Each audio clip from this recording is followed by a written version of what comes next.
Assalomu alaykum aziz kuzatuvchilar. Fozilevdagi obyektimiz 22 metrlik o'ramiz bu. Hozir qazilish jarayoni ketmoqda. 11 metr qazilgan. Bunga xudo xolasa koloslarni tashlab, vis sexda kanalizatsiyalarni ustanovkalarini qilib,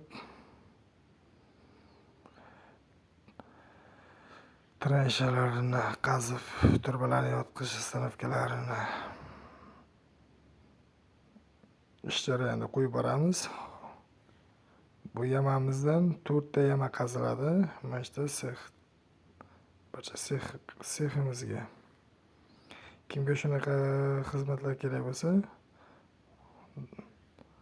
pastdagi nomerlarimizga aloqaga chiqarasiz. Xudo xolasa tez va sifatli ishlaringizni bitkazib beramiz.